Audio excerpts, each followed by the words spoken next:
Yeah, thank you, Natalia. Happy to see you. We'll talk about new publication strategies between global and local. I thank my colleagues at the HSE Academic Writing Center for inviting me today. As Natalia have said, I specialize in research evaluation, and today I'll talk about these new publication strategies from this perspective, from this point of view, and but also I have some experience as an author, reviewer, and even an editor of academic papers. So I hope my advice will be useful. I try to focus on different problems using scientific and academic evidence. So we'll also make use of different studies and research on this point.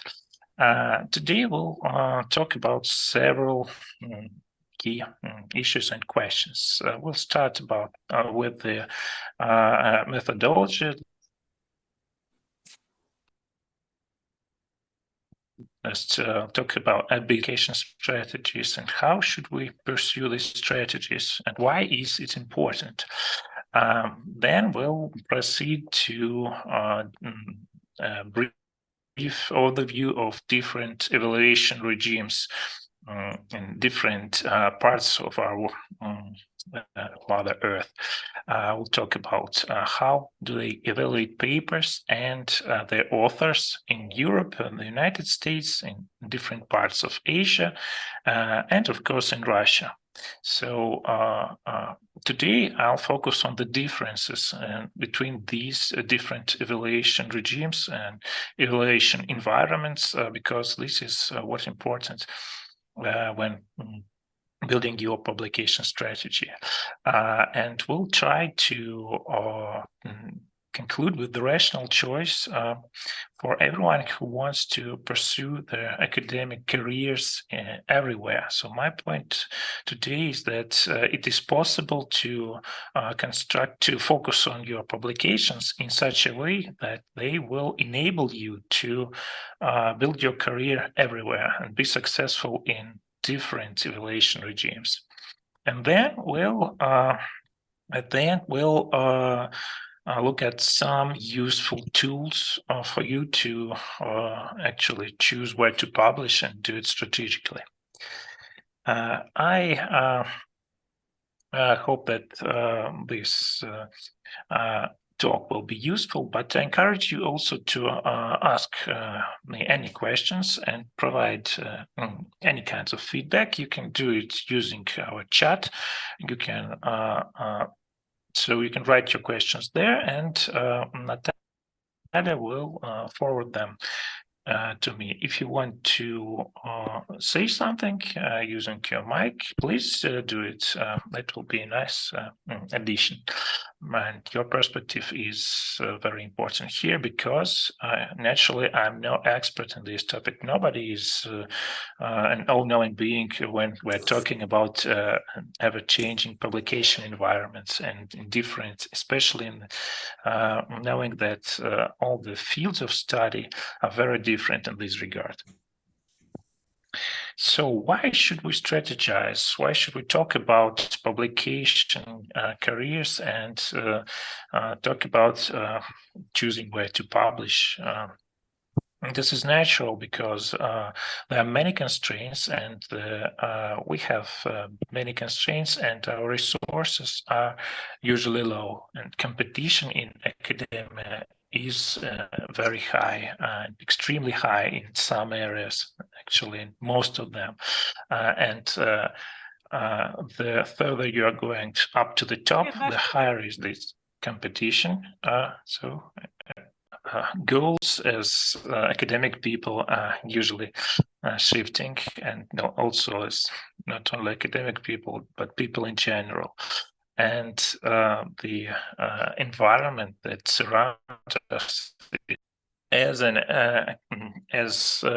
people that are pursuing academic careers, as I have already said, we can focus on very different goals. benefiting humanity and increasing the richness of human culture, taking part in the ever-increasing science progress and so on. Or we can pursue fame and fortune, monetary gain.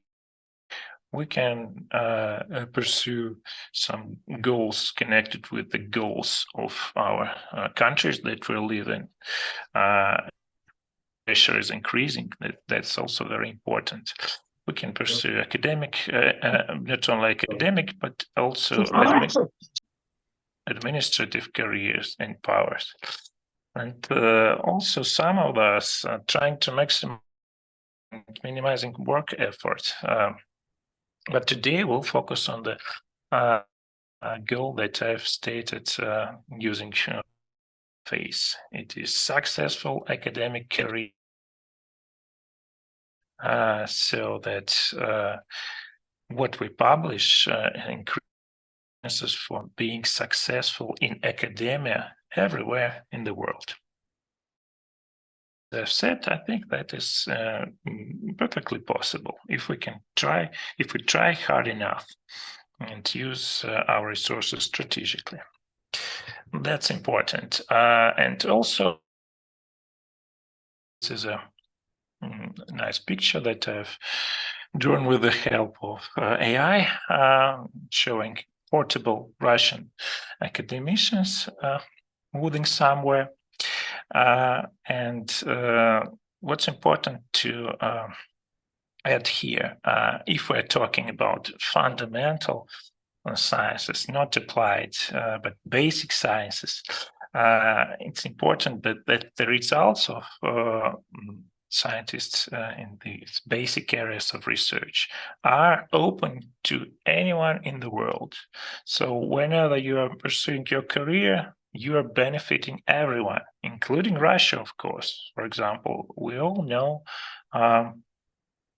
Andrei Geim and Konstantin Novoselov, the famous Nobel laureates. They started their academic careers in Russia, but as Andrei Geim has repeatedly told, it would be not possible for them to do their graphene trick in Russia.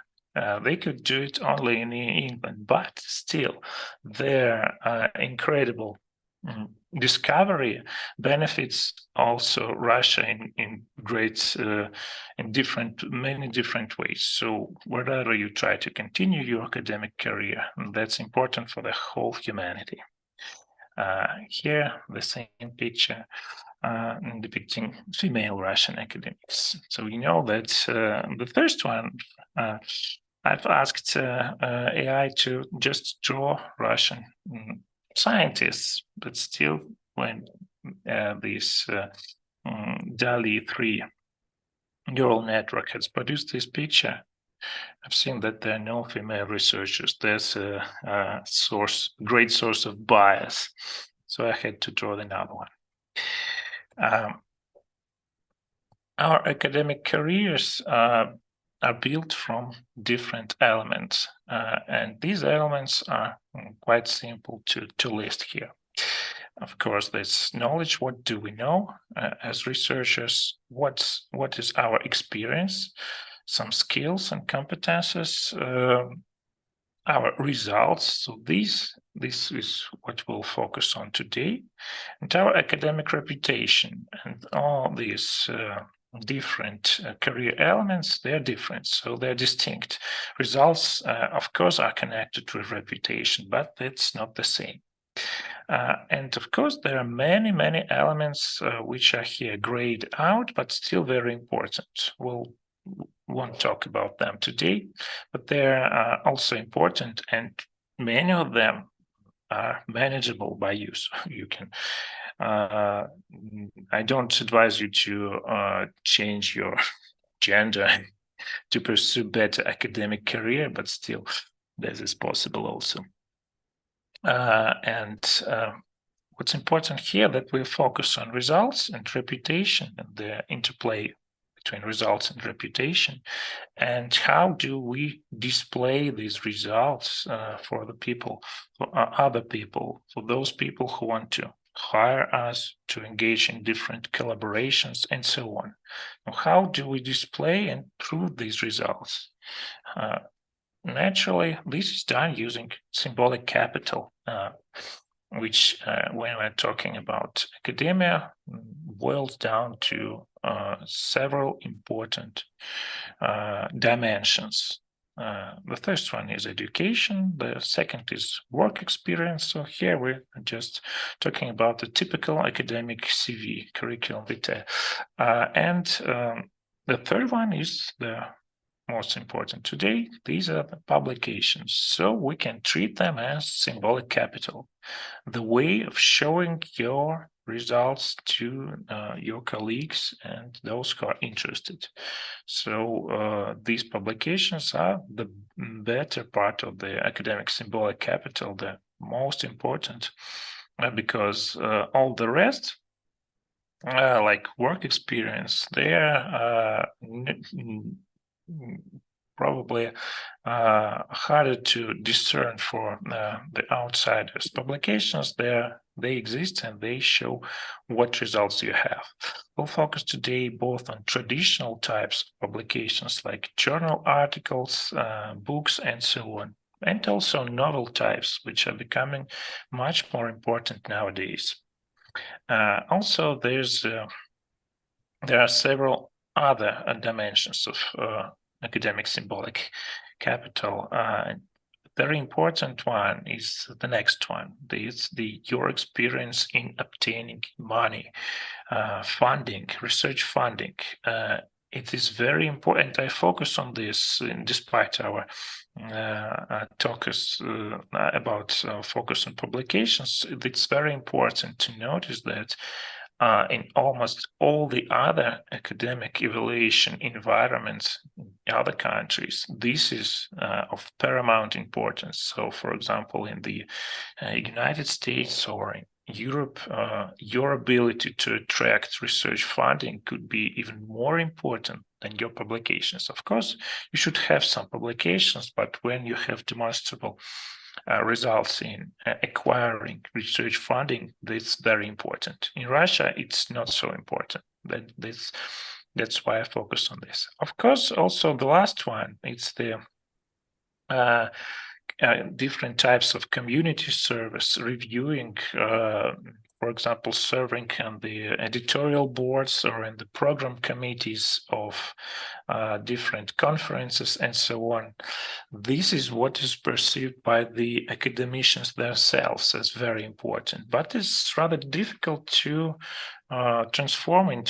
convert into symbolic capital for which is useful for the rest. Still, there are ways of showing what you are capable of in this regard. This is one of the studies that shows what I've just told you.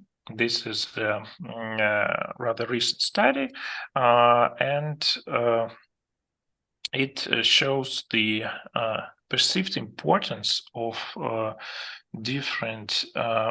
Oops, sorry. I'm trying to remove the upper zoom bar, but I think it's not possible. Perceived importance of different dimensions of your experience for promotional decisions. So this is how these academicians that were surveyed, they experience these. So that's not their point of view what is very important for them. That's what's important for promotion in their institutions when they work. As I've said, generating funding is the most important one. The second is connected to this, your ability to manage research projects and generating high quality publications and publishing in highly regarded journals and conferences. We see here that they have almost the same scoring, though they are naturally connected. They're also very important, but as I've said, a bit less important than funding.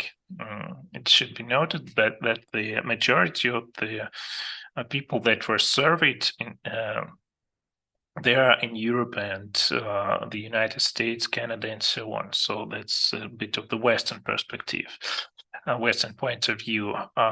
Still, the other like networking activities, engaging with the public, policymakers, creating intellectual property, and so on.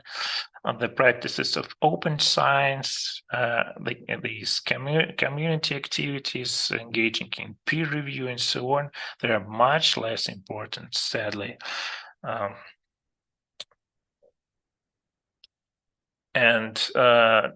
But as I've said, that's one point of view, mostly the point of view of developed democracies, let's put it this way. There are very many differences regarding how do they evaluate publications. By they, I mean both managers and academicians themselves. What's important that these two groups are usually overlapping.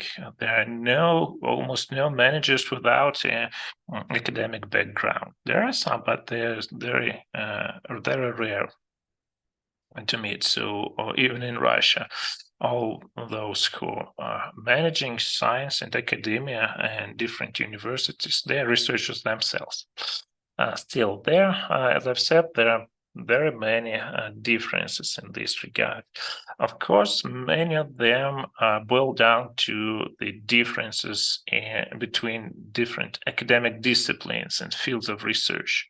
For example, in humanities, it's almost an imperative to write a book and then to publish a book in a reputable publishing house.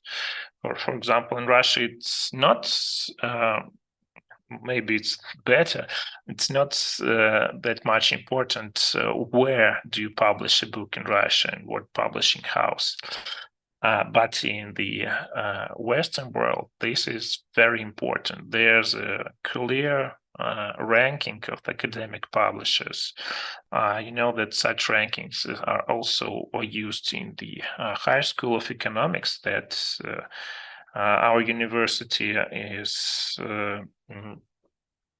aiming at the Western academic model, and also it's not only Western but also popular, of course, in many places in Asia, in China, and so on. Still, there are many differences here, and for example, in some research areas, we'll talk specifically about computer science today because it's probably the most important field of them all. The field that enriches all the other disciplines, and the focus of the ever-increasing research funding and attention of those who manage science everywhere. You know that also in Russia, that's an incredibly important field, and everyone now pretends that they're doing something with the help of artificial intelligence. Even me, if you've just seen some pictures. We'll talk about some important peculiarities in this field of research. But mostly we'll talk about differences in different countries and different nations. And we'll talk about these four big groups of countries. But what's important that inside different countries and big geographical and political areas, there are very many different types of institutions. So we can argue that the higher is the global academic rank of the institution, the more it is oriented towards the Western perspective and the Western way of research evaluation. And the lower is the standing of the institution, of the university, and so on. The more it is it is perhaps closer to the extremely formulaic and formalistic approach. which is characteristic of less developed countries. And of course, there are many differences in different types of and goals of evaluation. So the first one and the most important when we're talking about academic careers is, of course, promotion. So that's the goal of many academic careers, to get a tenure in a good research university or research center, academic institute, or even a big high-tech company engaging in basic research. But tenure is only one level. There are levels that are for early researchers, like PhDs, for example. You can, if you are young researchers, you can apply to a position of PhD scholar or a postdoc in a lab of your dream. But to do so, you have to have this demonstrable symbolic capital, these publications, and so on. And of course, there are also some higher positions, not only professors, but, for example, the director of, for example, Max Planck Research Institute in Germany. These positions require, of course, they do require excellent publications, but also they require much more than that. And as I've said, the grants and acquiring funding, that's also very important.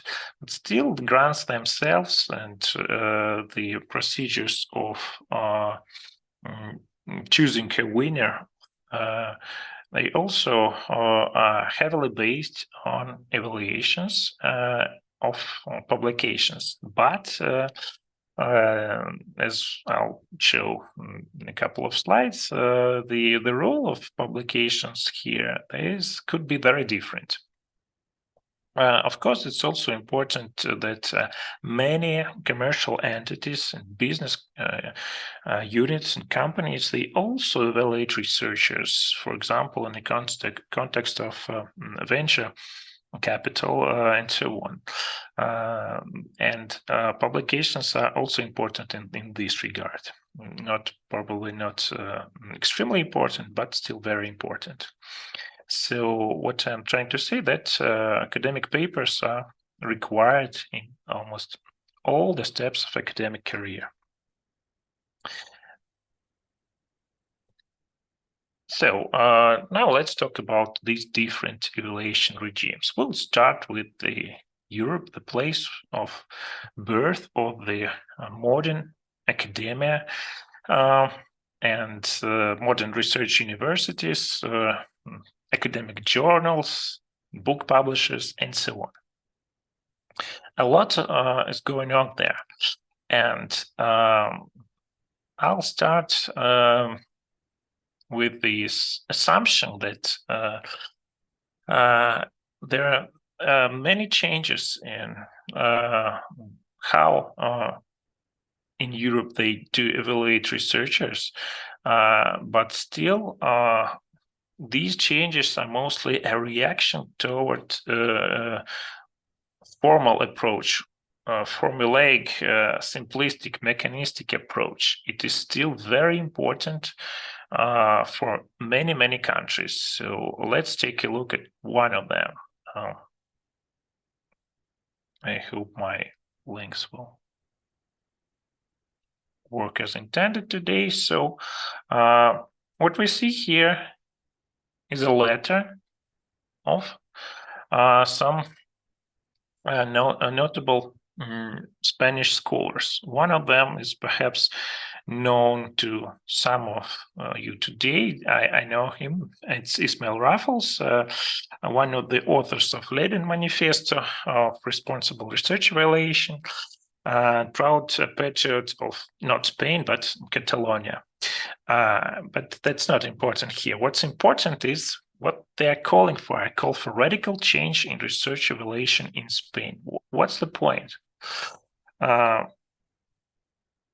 The point is that Spain is the kingdom of the impact factor.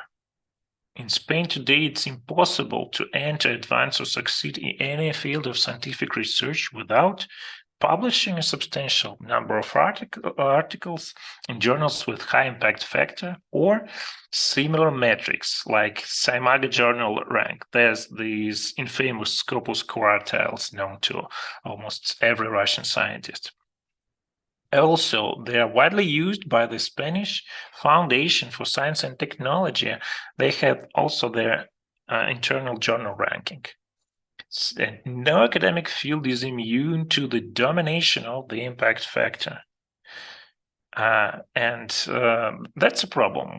We won't read all these rather lengthy and dramatic letter, but what I'd like to show you here that we'll talk a bit about progressive steps in evaluating science in Europe. But what's important, that the real success is yet to be seen for many countries. So we know some similar, very formulaic evaluation regimes, for example, in Italy, where they judge researchers for, but thankfully not from all the areas of research, but from STEM subjects. So they don't measure humanities scholars using citations, but they do measure researchers in physics, biology, and so on. And this practice has led to the countrywide effects. In Italy, there is an abnormal number of self-citations, and this is a direct result of this government policy. By the way, there's an article about that. And also Russia is the same in this regard, which suggests that we have some problems with our evaluation policy also. Okay, this is the problem, this formal approach. But still, this is, I think, this is a bit going away, at least in some countries like England, Germany, and France, that the leaders of the Europe, some of them are in European Union.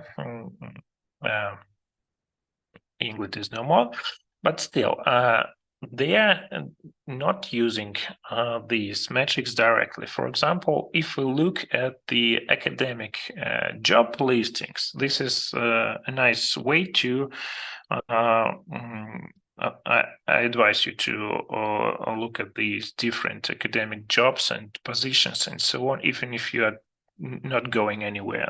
That's interesting.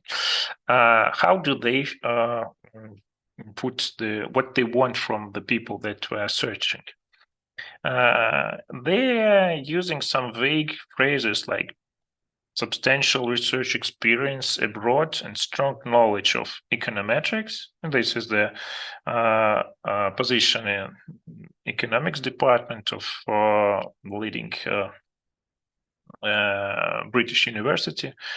So this experience and strong knowledge is expected and proven by publications in the leading international journals. So those of you who are working in the fields of economics and related fields, you know about these so-called tyranny of the top five journals. One is called Econometrica, the others American Economic Review, and so on. This is the way to prove your strong knowledge of econometrics. This is the way to prove it to those who are willing to hire you. That's why it's important for career building. Sometimes it's formulated even more vaguely. For example, there's proven track record of impactful research in the area of life sciences. This basically means that you have to have many papers in journals with high impact factor, but still it is today it's more and more problematic to put it just bluntly in this way. So you have to have papers with high impact factor, for at least in Europe. It is becoming less obvious. But still, these impact factors, and to a lesser extent, citations and H indices, they're often important in STEM subjects in Europe. In some areas of research, in some areas of Europe, journal lists are very popular, especially in Nordic countries. So there are two types of evaluations of universities in Europe. One is the most famous. It's the Research Excellence Framework in the United Kingdom. And it is the model research evaluation, but it is very, very expensive and difficult to conduct. This type of research evaluation boils down to researchers choosing their best papers and sending them to reviewers. You can send a paper in any journal, and even a preprint. It will be evaluated by your peers, and then the scores that they assign to your research, they'll form the basis of your university's evaluation. The Nordic model is different. It's somehow much more familiar for Russian scientists and people in academia, because it's based on journal lists, but not the lists of the Web of Science and Scopus. The lists that are instead they use their own lists that are compiled by experts, academicians from different countries. This was for us in the HSE an inspiration when we reformed our internal journal-based academic bonus program. And still this approach is used a bit in higher school of economics, although we see that the is probably changing and the formulaic approach is still becoming more important in Russia. But still, in these Nordic countries, they basically each year they update their lists of target journals, and these journals are widely used. They're intended to be used to evaluate universities, not individual scholars. But still, as we can easily find out, they are very popular among research administrators, department heads, and so on. This is inevitable. So these journalists are very popular. For example, they're used in Norway, Finland, and Denmark. In Sweden, they don't have such an evaluation procedure for universities, but the universities in Sweden, they widely use these lists from Norway and Denmark and even Finland a bit to evaluate those who work in their faculties, despite having zero pressure from their government. Also, what's very important in Europe is a strong focus on diversity. If we look at any research jobs posted on some sites, this, for example, if we're talking about Germany, there will be several paragraphs about diversity, and that they have preferences for those who are underrepresented, and this is becoming more and more important. Now let's talk about these progressive changes in research evaluation, and this is the most important policy document and initiative here.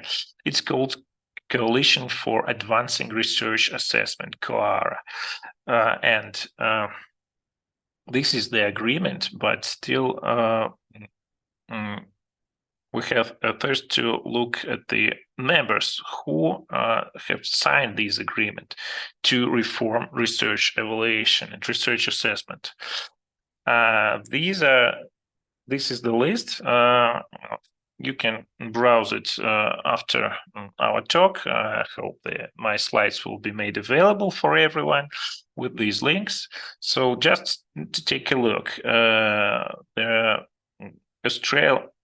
Austrian Science Fund, different universities. Research Foundation Flanders is the main research funding body in Belgium. The top-ranking universities like Katholieke Universiteit Leuven and so on. But not only Europe. We see here Brazil, the main center of research information in Brazil.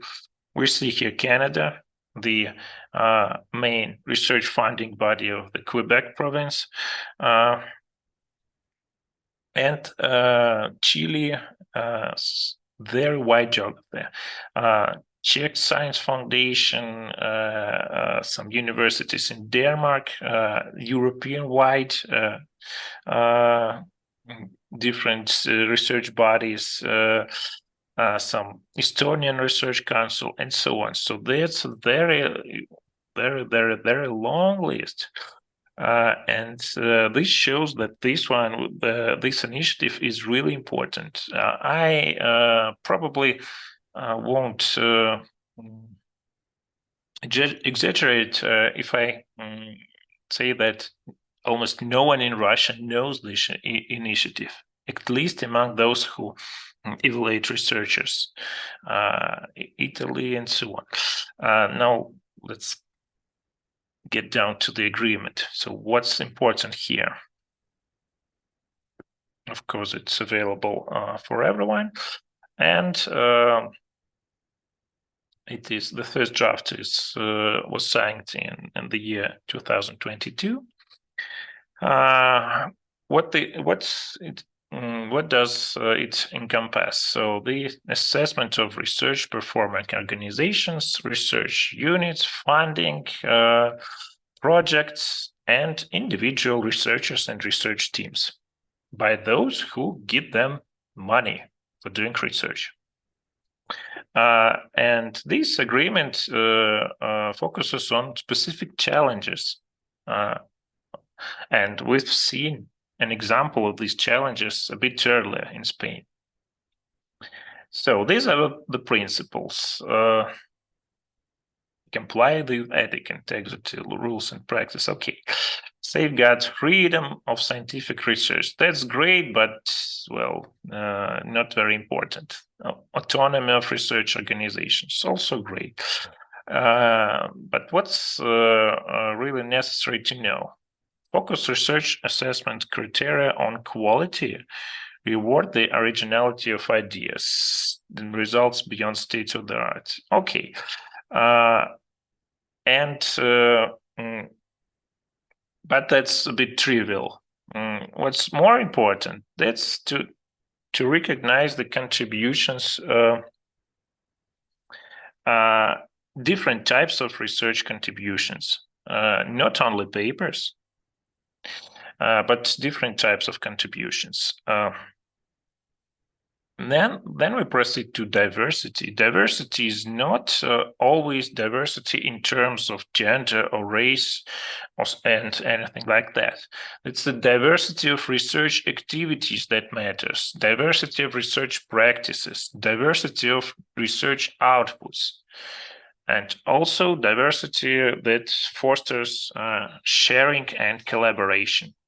So this document explicitly states that tasks like peer review, training, mentoring, supervision, leadership, science communication, and so on, they are very important, not only papers. This is what this agreement tells us. And these assessment criteria, they have to respect the variety of scientific disciplines and research types. Just as I've told you, there are different types of publications that are very important for different fields of research. For example, in legal research, it's important to produce some commentaries different laws. In some areas of humanities, there could be dictionaries. In some types like art studies, there could be exhibitions like curation of and so on. And the rules and research are also different roles are very important. So these gender equality and so on, it's the not the least important, but it's the last here. When we're talking about diversity, it's very important that we don't always focus on gender and ethnics and so on. The diversity of contributions. Then this is the main part of the document. Based research assessment primarily on qualitative evaluation, not quantitative.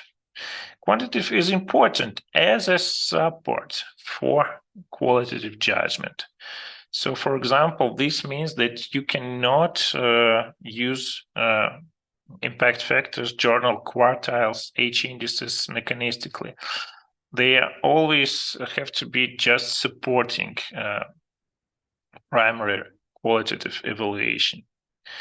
And especially, you should not use journal and publication-based metrics, especially journal impact factor and H index. Well, I won't talk a lot about this, but still, that's important.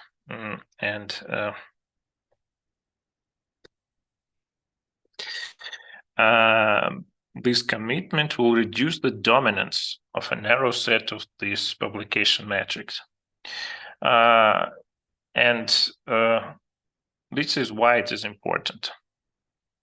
Moving away from metrics is important. And also what's important, to avoid the use of rankings, especially commercial rankings like QS, THE, and so on. These are the most important points here. We won't read all of this. You can do it yourselves. Also, what's important is the shift towards open access. That's a huge development, and this shift is done not by researchers mostly, but by those who fund researchers, so are those who give them money, because that's the way of making changes in academia that is otherwise very extremely traditional. So the researchers themselves, they could be the agents of change, but that's not very effective. But when some funders tell you to do your science, do your research, and publish your results in open access, that's another way, and that's much more impactful, and that's actually influences the publishing decisions of many researchers. You can so this is the plan S, plan shock. This is the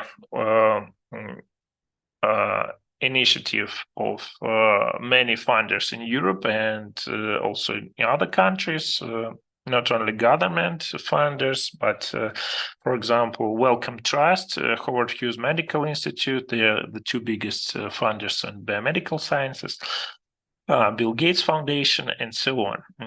They had agreed that they would give money only to those researchers who make the results of the studies that were supported by these grants public to open to everyone. This is very important also when we're talking about research evaluation, so that in many countries of Europe, in many institutions, and even more important for many funders, where you publish in terms of open access or closed access is becoming increasingly important. And if you have some co-authors from these countries, they will tell you about this even more. There are special tools like Journal Checker tool that would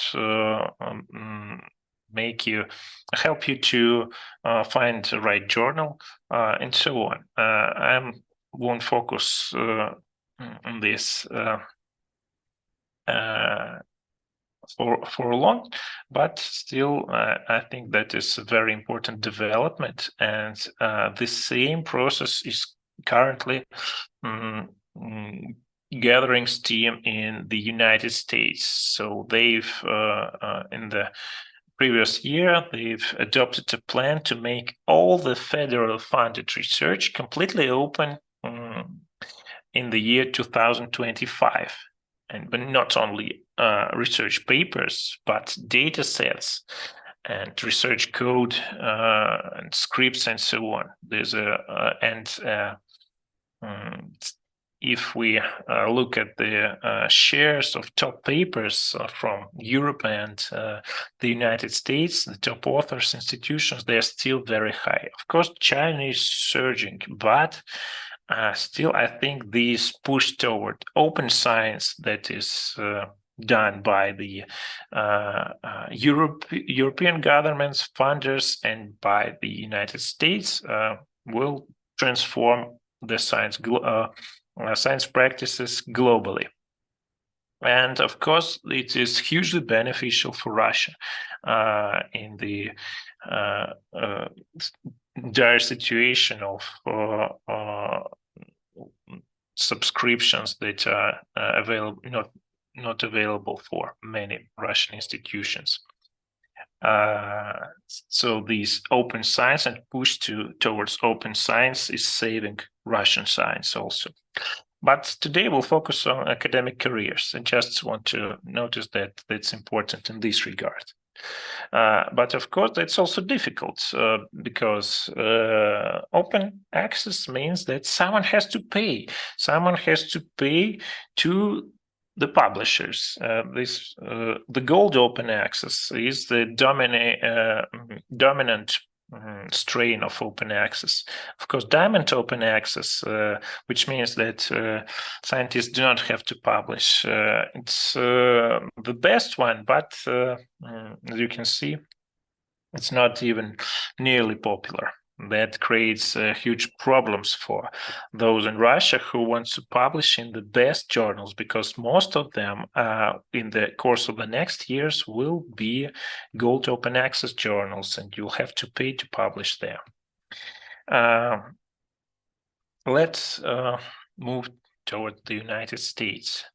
The evaluation practices there are mostly the same as in older Europe. By older, I mean EU 14, like the European Union before its expansion, because in the Eastern Europe, in the Central Europe, metrics are still very important in countries like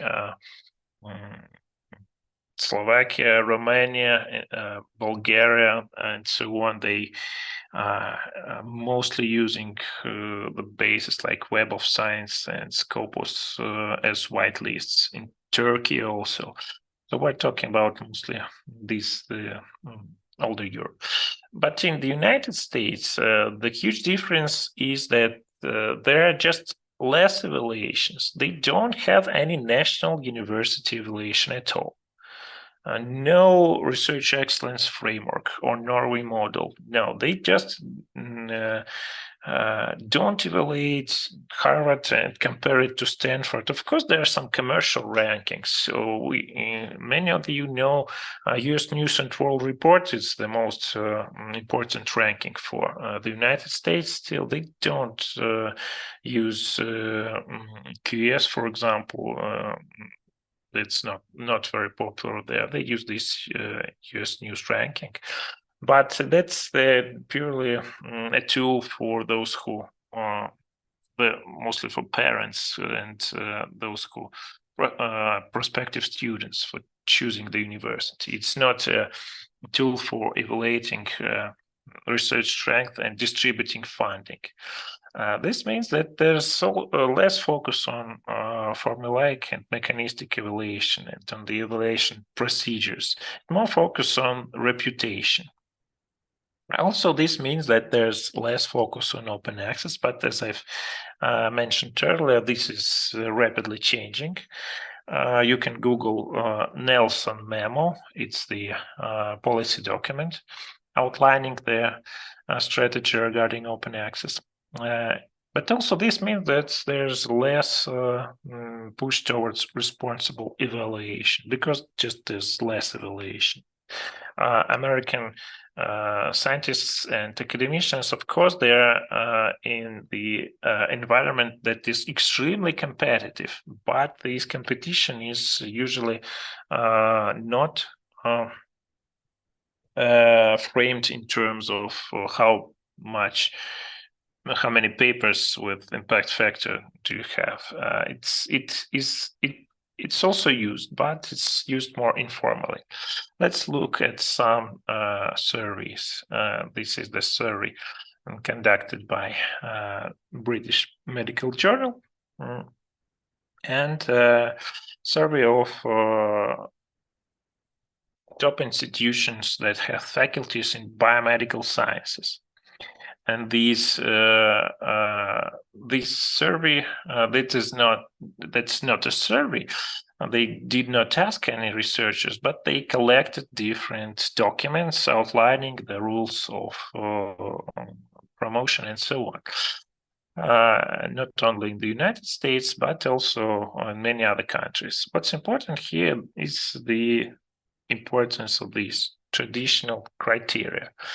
Peer-reviewed publications, authorship order, that's extremely important in biomedical sciences and becoming more important in all the other sciences. So it's not only important to have a paper in Nature. If you have a paper in Nature or Science, that alone won't bring you any tenure. But if you're the first author, that's the deal. Also, journal impact factor, grant funding, and reputation. And these are the respective numbers that were mentioned in different guidelines for assessing assistant and associate and full professors.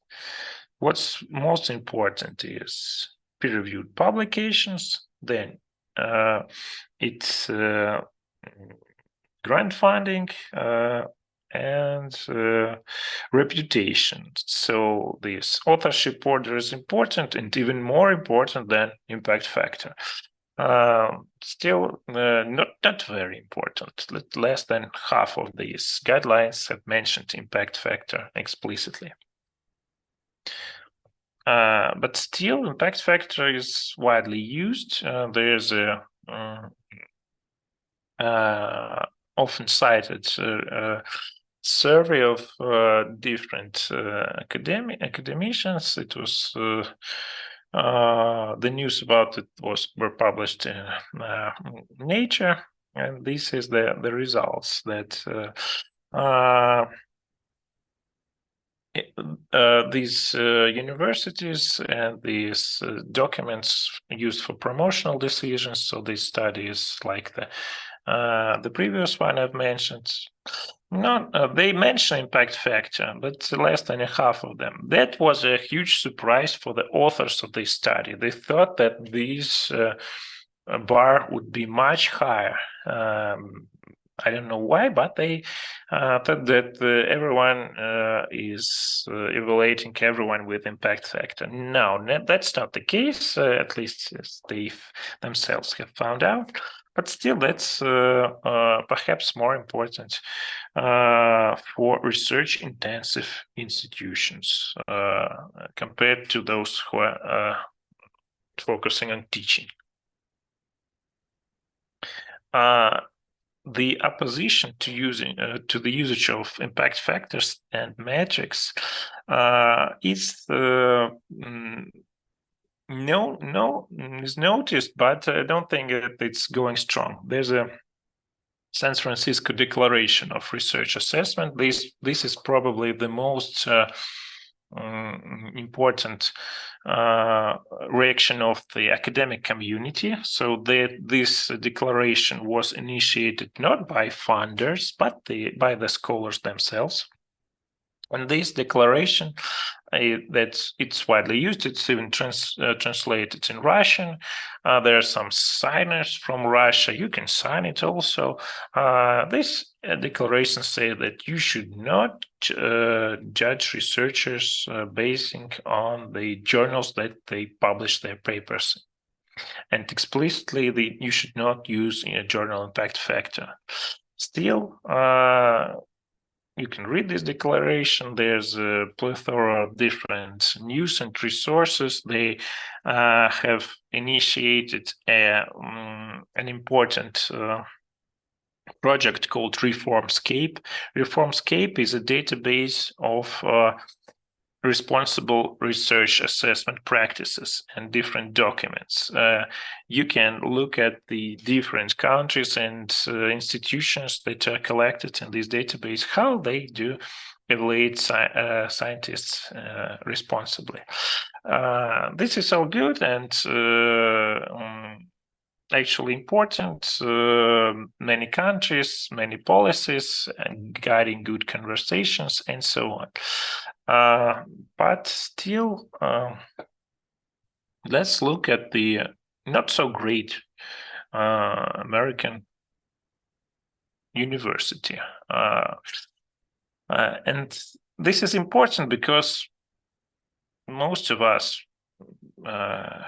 including me in the first place, we're not super great researchers. We're good researchers, but I think none of us works in, for example, Harvard on the position of full professor.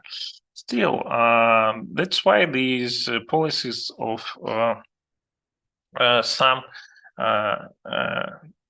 this is Florida Atlantic University. I don't even know what it's in Florida actually, but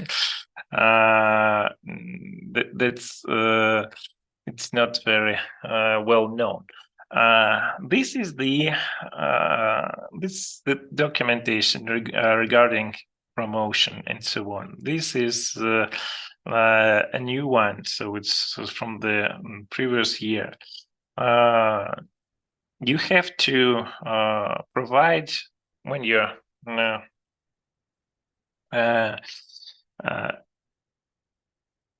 being evaluated in this university, you have to provide a list of publications with journal impact factors, acceptance rates, citation counts, and different other metrics and so on. It helps you to collect these metrics. So despite this San Francisco Declaration and so on, impact factors, citation counts, and so on are still widely used. Now we proceed to the new letters of global academia. Why it's important? Why it's important to talk about science politics in Asia. Asia is not the first point of academic migration from Russia, and scholars from Asia, they not often collaborate with Russian researchers, but still they're becoming more and more important even in this regard. You know that currently the High School of Economics, a new and very, very lucrative grant competition is being held for finding your collaboration partners in Asia and some codes in English, some friendly countries, something like that.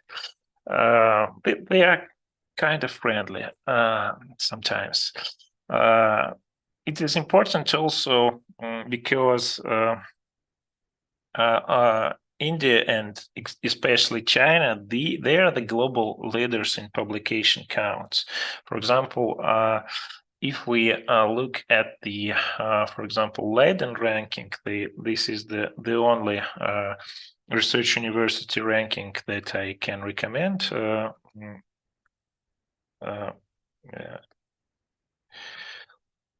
and because it's actually produced by the best centimetricians around.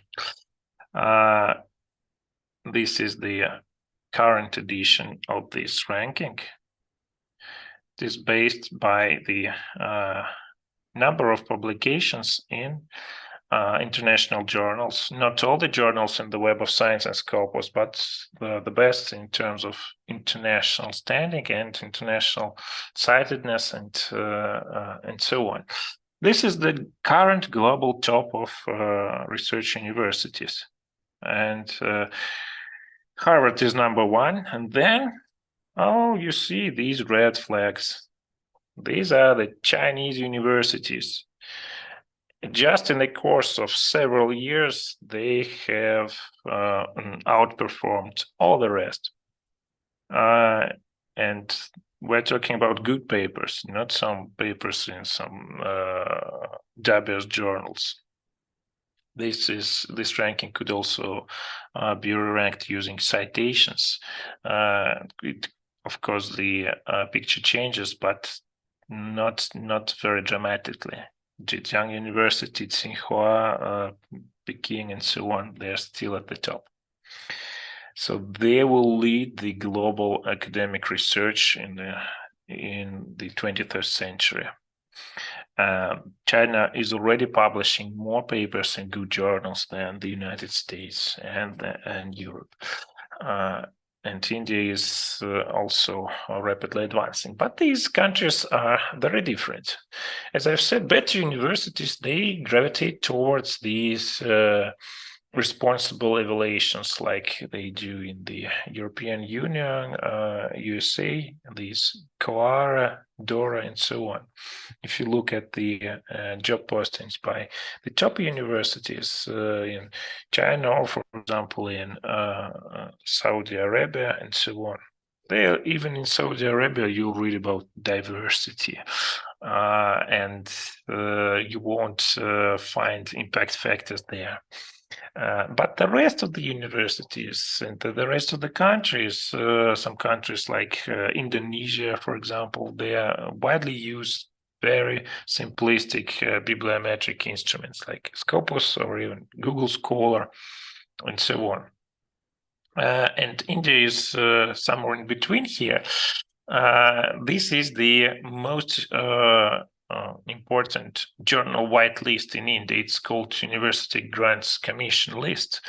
And many of you have actually seen these letters in the spam emails that we all receive. This is probably the most often mentioned whitelist after the Web of Science and Scopus nowadays, because the huge numbers of Indian researchers that need these papers for their local evaluations. Let's try to look at this list. The problem is that, and this also highly symbolic, I hope that it will open, but probably not today. Okay. It's still not available if you don't have an Indian mobile phone number. So it's not available for us, but it's not available for us even if the websites would work. It's a kind of whitelist that's the attempt to somehow counter the rise of predatory academic journals that plague the science and academia in India and neighboring countries, and actually all over the Southeast Asia. And this list is there are many dubious journals included, and the fact that it is not made public is, as I said, highly symbolic. Somehow they're ashamed of it, maybe ashamed of these problems. They don't want to discuss it. They do discuss it, but the list is closed, so it makes actually that's very strange. But China is much more important than India and all the other countries in Asia combined. And China currently is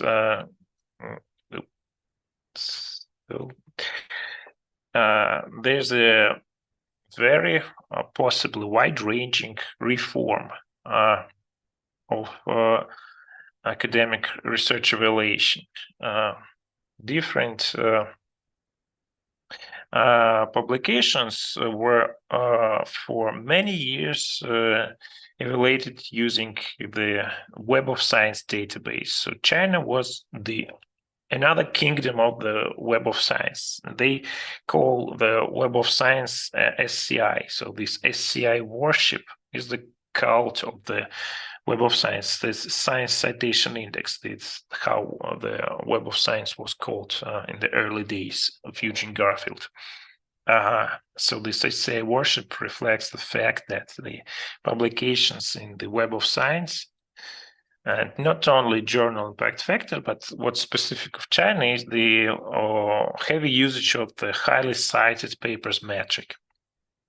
It's also used in the Shanghai ranking of universities, what was used. These tools have become the core indicators of the research evaluation, employment, career promotion, university rankings, and also funding and resource allocation. Even individual cash incentives for worse publications are widespread. The authors of this paper, it's a nice paper by leading European scientometricians. Oh, that's the note. Something. Strangely, this DOI is not working as intended. This paper is written by the architect of the Norway model. That's why it's interesting. For them, these cash bonuses, they look like something outlandish. They could not believe that they exist, but still in Russia will know that they not only exist, they are widely enforced by the faculty, for example, of Higher School of Economics. But still, that was some years ago. What's happening now is the attempt at reforming these evaluations. These are the three pillars of this reform. Farewell to SCI worship.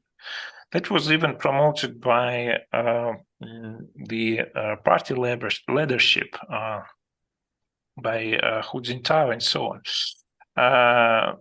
Farewell to SCI worship, to journal impact factors, and so on.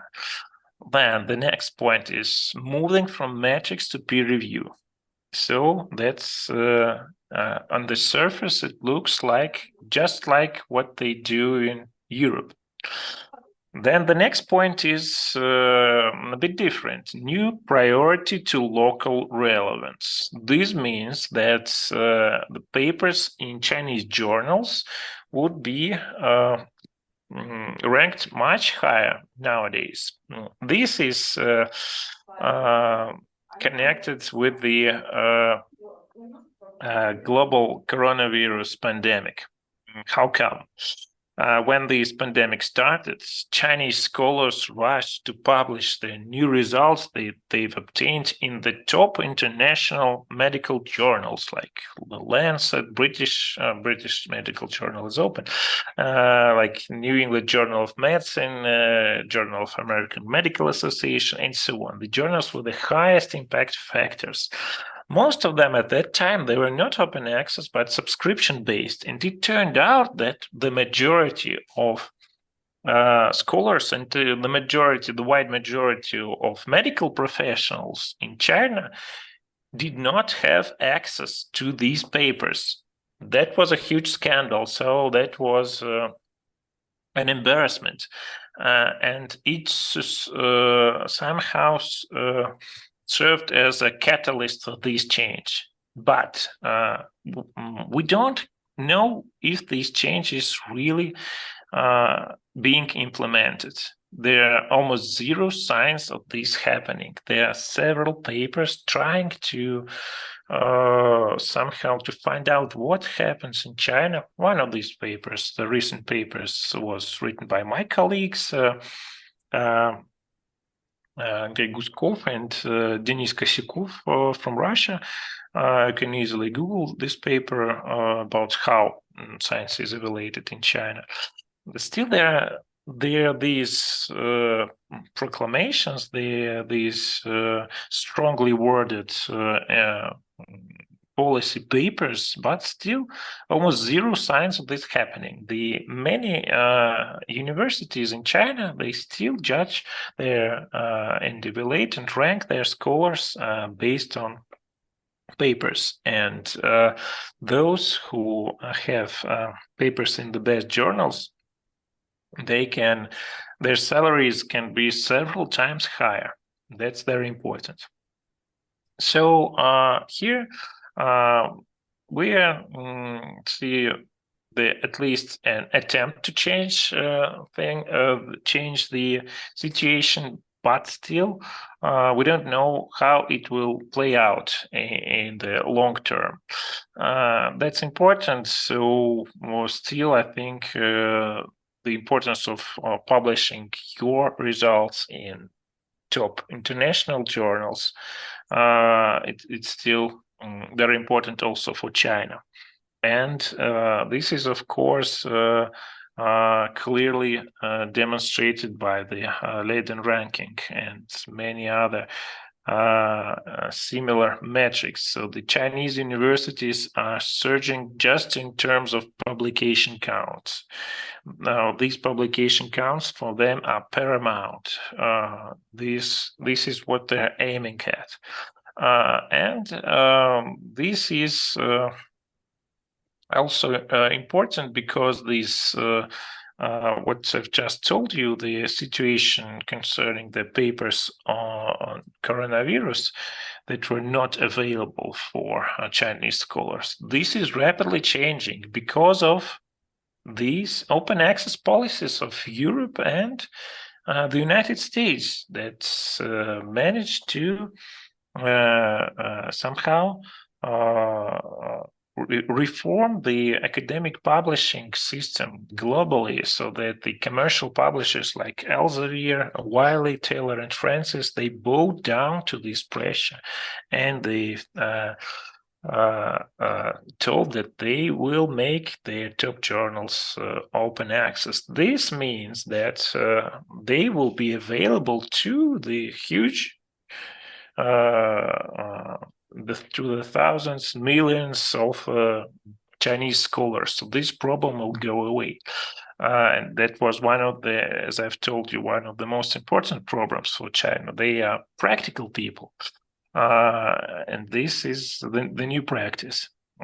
So I predict that top international journals will still be important for China. And but also, what's important that they've implemented because of the open access papers are all there's a huge problem with open access journals.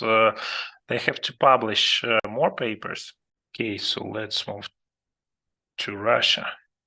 Until recent years, the journal and paper evaluations and evaluations of universities, scholars, and so on in Russia were very formulaic. They were mostly based on using the Web of Science and Scopus and eLibrary, local Russian database, as white lists. Not the Nordic model, but the model of complete reliance of commercial white lists. In the situation when Scopus and Web of Science started actually competing on the number of journals that indexed, that was very ineffective. And that was because for Russia, this is my point of view, it was always more important to do some kind of evaluation than to do a good research evaluation. There's a very famous Nordic philosopher, Peter Daller Larsen. He has written a book called Evaluation Society, and he outlines this approach. It's not only the case of Russia, the case of many other countries, and even very developed countries. But in Russia, because of the complete detachment of our academic system from the economy, it became more important. So in Russia, sadly, if all the researchers, scientists, universities, and not universities probably, but because they're students there, but research institutes, let's pretend they completely vanish. Well, no one will say something. It's not the case of the medicine, transport, energy, even culture. But the science is completely detached. So that meant that there was a huge pull to simulation of research evaluation. But also there was a noticeable push towards forcing scholars to become more international. That was done from the times of Andrei Fursenko, Dmitry Livanov, and so on. So several decades of this policy, it is discussed in great detail by Mikhail Sokolov, one of the best Russian sociologists of science. So I'd advise you to read his papers on this point, on this topic. And what was important that the institutes that had actually that were closer to the international science and the good science, to put it bluntly, they implemented a formulaic approach that was more geared towards really good journals. So in the Russian Academy of Sciences, the evaluations were based on the Web of Science.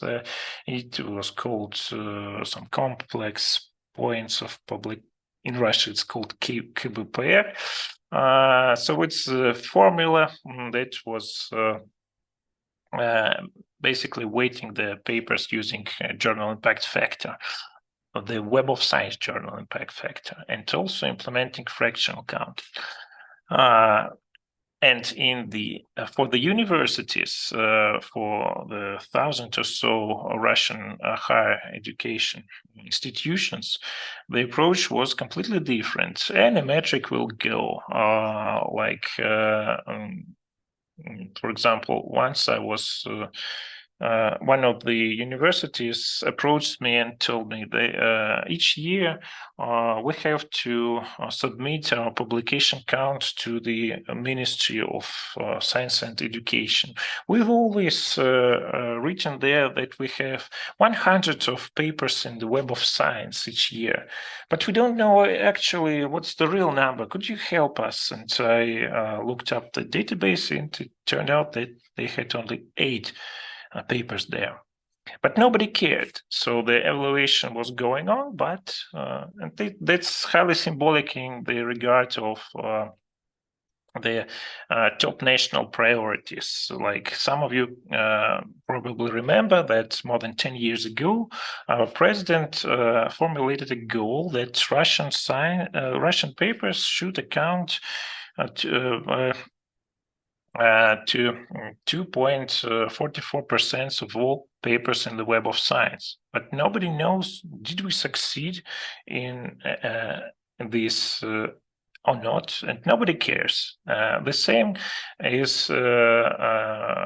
for the universities, with their goal of 5 universities entering a international research ranking. What ranking, in what area, and what years, nobody knows. But still, there's a new program that supplements the older program.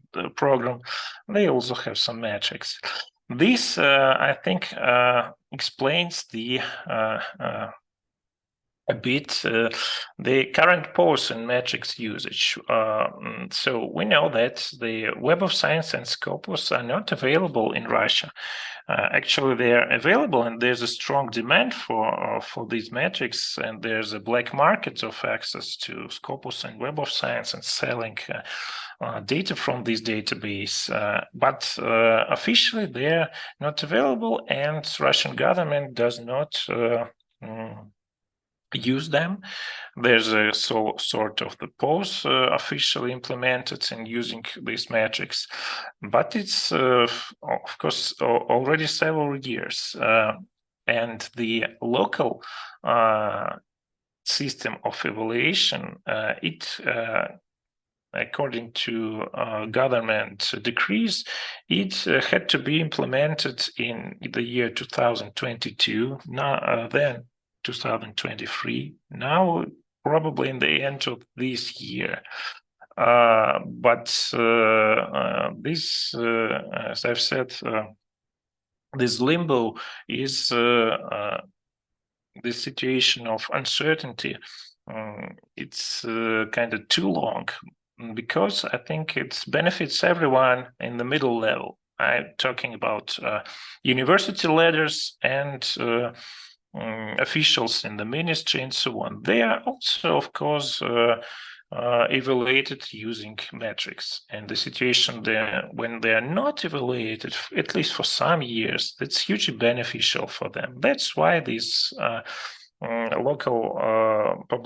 local system of evaluating science and humanities using some Russian metrics, that's not. It's currently in development. There's a candidate whitelist, but it is symbolically, it's based almost completely based on the Web of Science and Scopus. So it's not the Nordic list, because peer review turned out to be impossible, but not even impossible. There were no attempts to implement peer review. What was done is just to censor the list, to remove some journals on gender studies, LGBT, and so on. That was the only case of using some sort of peer review. And the candidate whitelist, which is made public, and we'll even look at it, it's based on the good old Web of Science and Scopus journal quartiles and impact factors.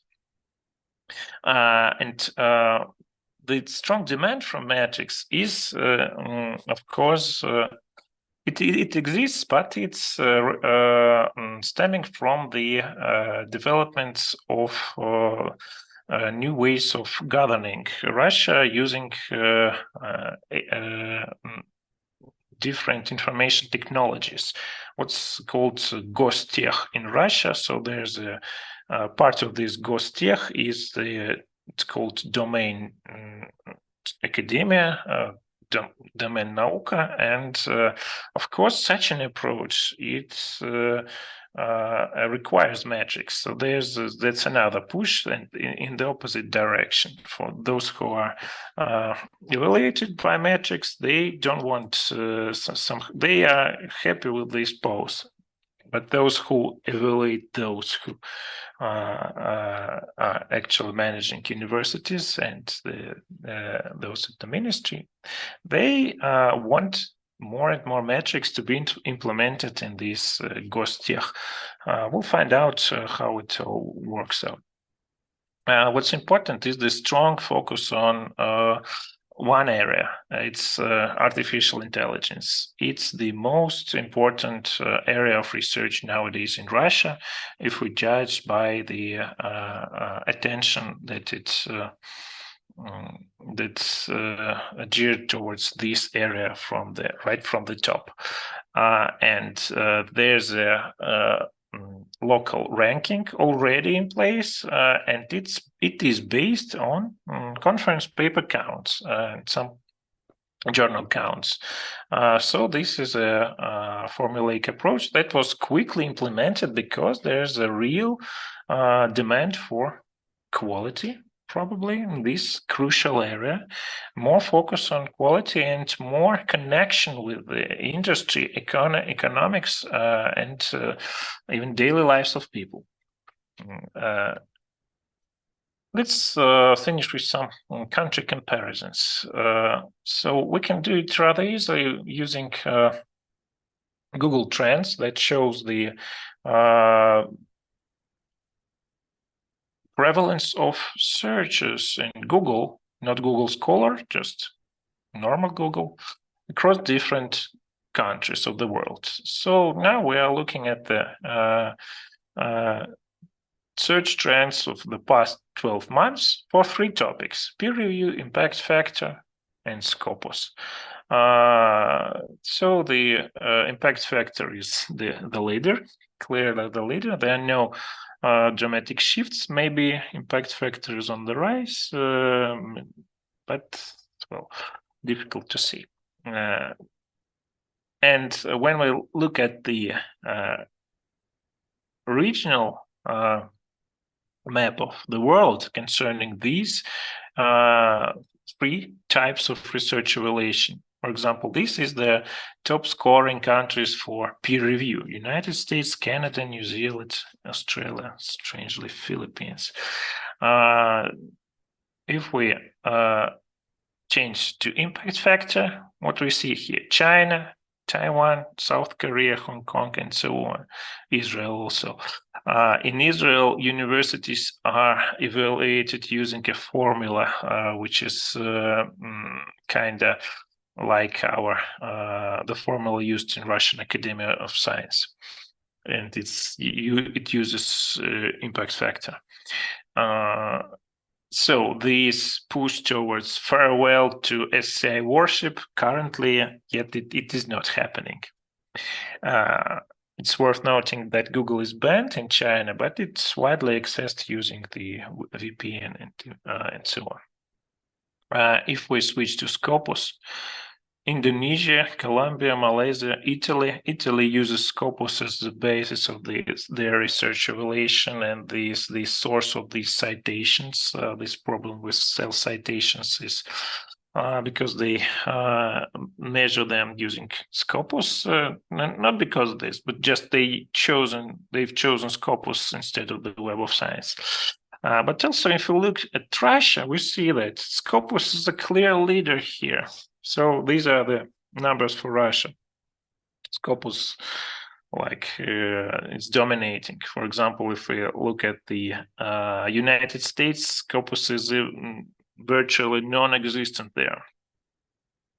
For Russia, Scopus is much more important because the majority of Russian scholars, they are almost 350,000 officially scholars in Russia.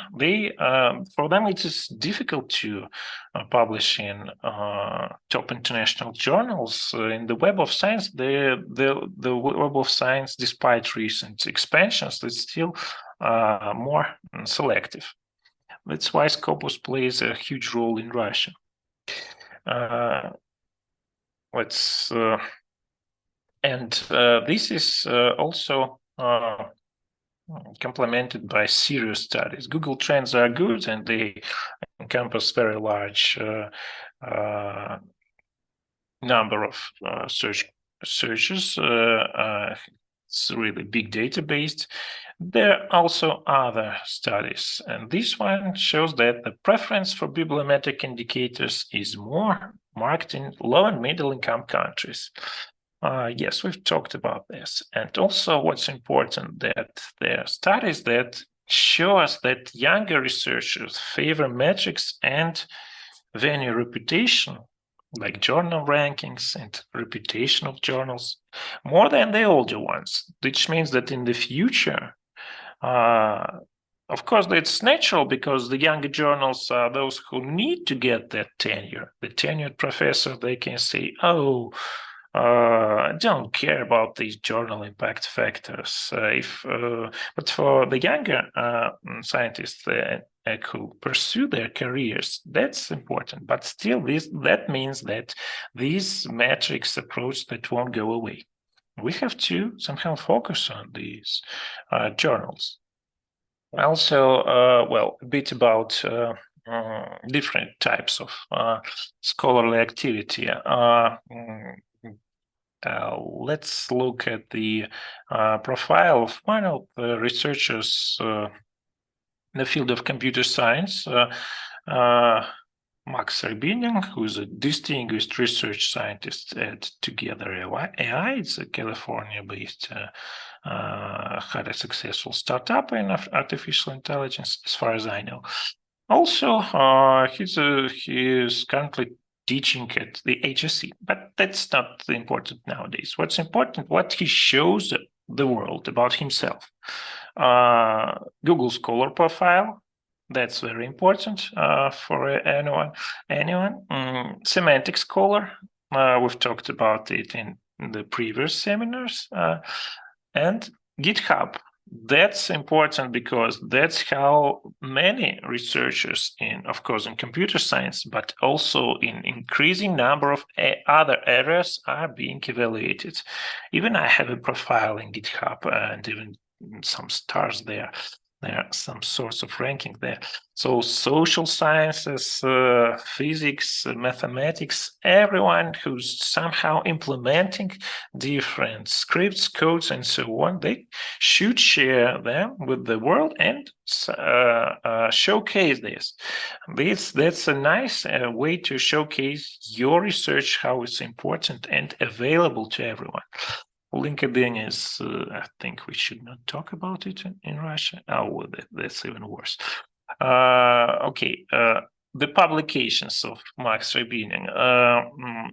What's important here that the focus on the top conferences, these reputation-based common knowledge rankings, like these conferences, they're specifically stated here with these colorful boxes, new RIPS, ICML, and so on. And this is how in this community, and this community is the most important, arguably, nowadays. People present their papers and try to build their career around these conferences. If we look at the jobs in this area, this is one of the not the most popular. The most popular is called Indeed, but this is also important. For example, we enter the name of one of the top conferences in this field, and we find many jobs in the United States. What are these jobs? Microsoft, NVIDIA, Microsoft, Lawrence Livermore National Laboratory, Apple, NVIDIA, Apple, TikTok, Apple, Microsoft, Meta, Apple, Microsoft, Allen Institute. These are the ones who are producing Semantic Scholar. TikTok, Toyota, National Library of Medicine. So this is the area. They are not for more traditional areas. They fight impact factors. They actually discourage people from these brands using journals as brands. But this area, which is the hottest area, it widely uses these conferences as this symbolic capital. The most important ranking in this area, called CS ranking, is also based on counting the papers on these conferences.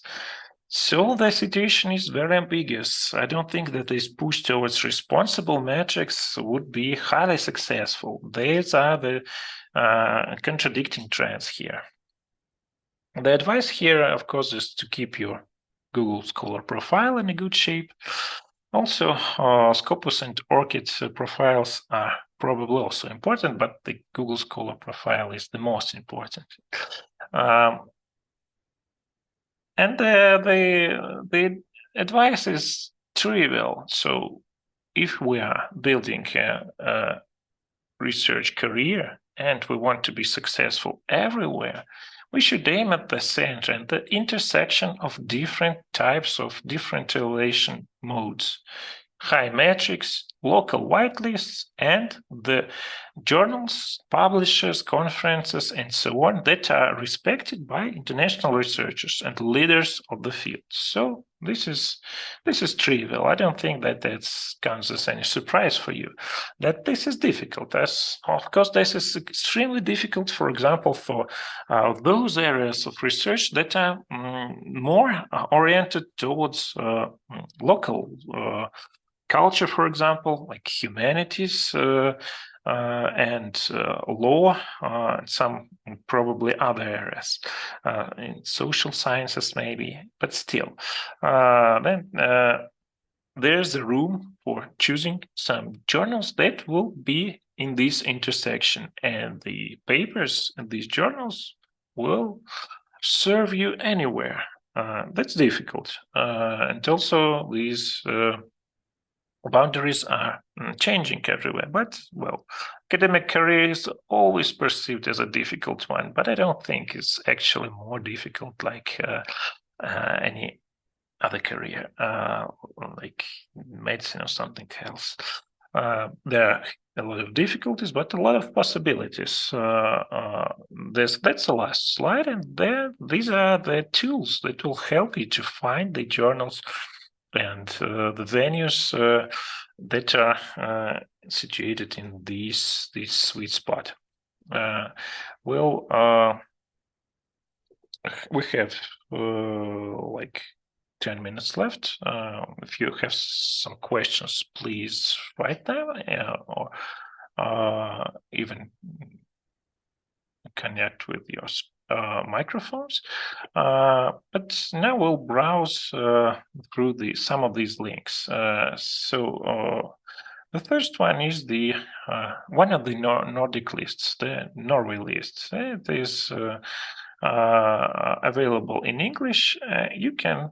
This is probably the best of the lists that encompass all the scientific fields. There are some other lists. So we'll look at them later. But this one, it covers all the spectrum of science, humanities, social sciences, medicine, and so on. You can choose the field, like energy, and these are the journals. It's very simple. Number 2 means that is the top international journal. Number 1 means that it's a good journal in the sense that some experts, some scholars in Norway and those abroad that were part of this journal evaluation, they deemed this journal to be important. If we click on any journal, we can see the website, the history. So, for example, there was a question how to predict some drastic changes in journal lists. So this is the transparency that I was talking about. We can see that this particular journal, I don't know anything about this, is called AIA, something about astronautics and space research. This could be important for Russia. It's always ranked as a top journal. So the risk of it being degraded is, I think, rather small. We can also look at the journals that are problematic. So these are the journals that are currently being investigated, like Frontiers in Psychology. This one is very popular in the Higher School of Economics. This is a paid journal, one of the Frontiers family. These journals are not as selective, and they have a huge and very widely discussed problem of special issues, like Frontiers, MDPI. There even was there was a publisher, one of the big three of the open access publishers, called Hindavi. Now it's no more. It was closed by the unfortunate Wiley, who managed to buy it and then found out that it was these special issues are actually paper mills. So the whole publishing house was closed. So these are the journals that are being discussed. These are the, for example, MDPI journals with their simple names like Foods. And there are some comments. You can read some of them. Some of them are, of course, in not in English, as you can see. You can translate it with Google Scholar. There are some examples of some probably dubious papers and so on. So this is how it should be done. It's transparent and it's being discussed by the academic community. There are also not only journals here, but also book publishers and conferences. If we, for example, look at these, something like artificial intelligence, we'll find some conferences here. There are many areas like their history of ideas, classical studies, the top journals in classical studies. 47 journals. I think we can choose something. Not all of them, of course, will have impact factor, but thankfully humanities are not often judged by impact factor, at least in Europe.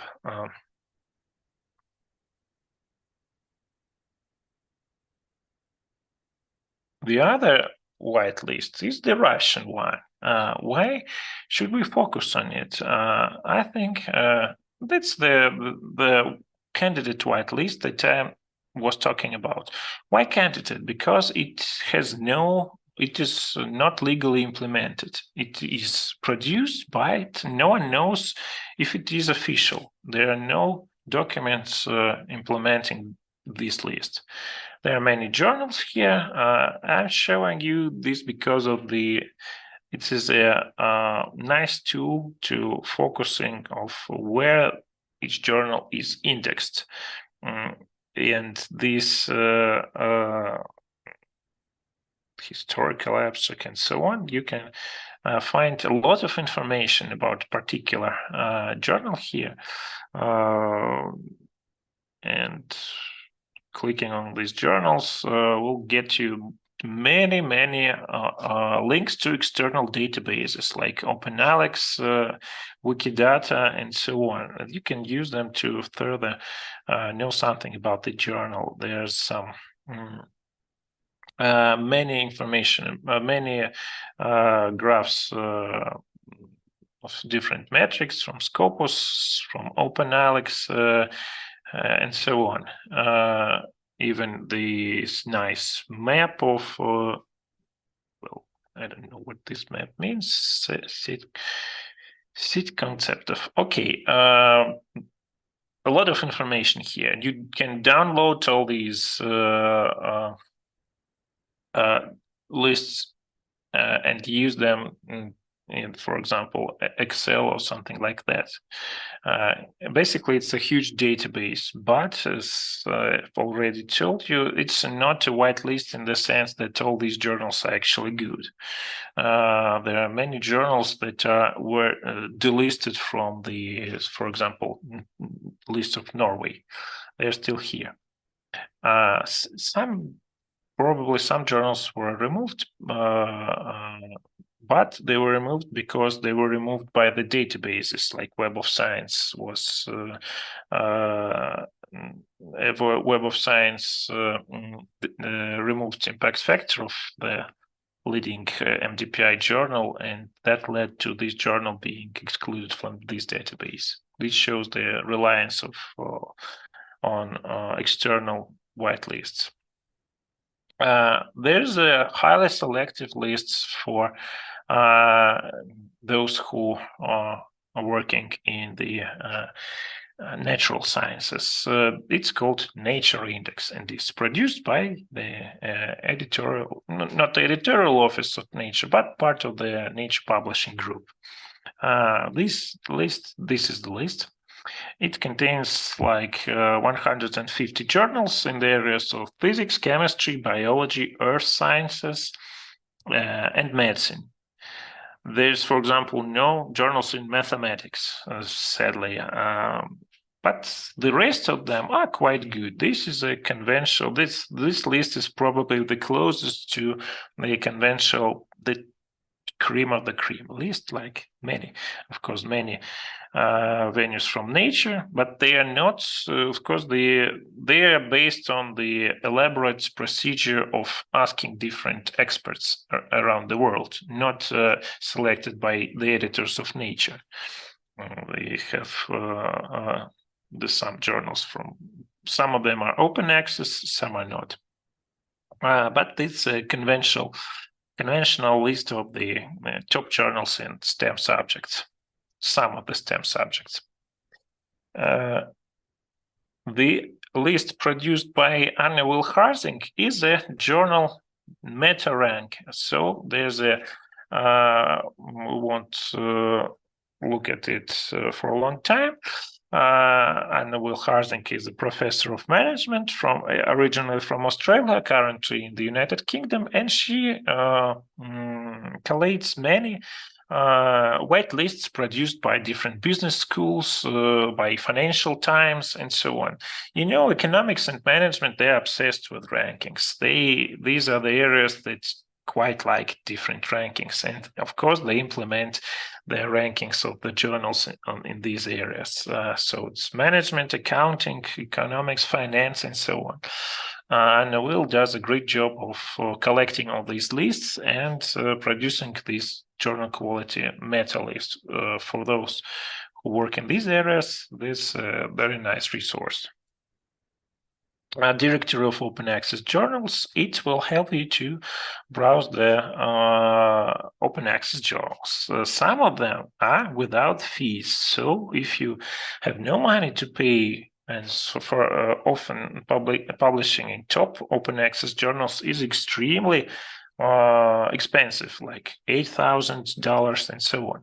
There are two ways. You can find a leading author with from international leading author. Usually it's the corresponding author who has to pay, so you can join him somehow, or you can choose your journal without fees. Diamond open access journals, they are listed here.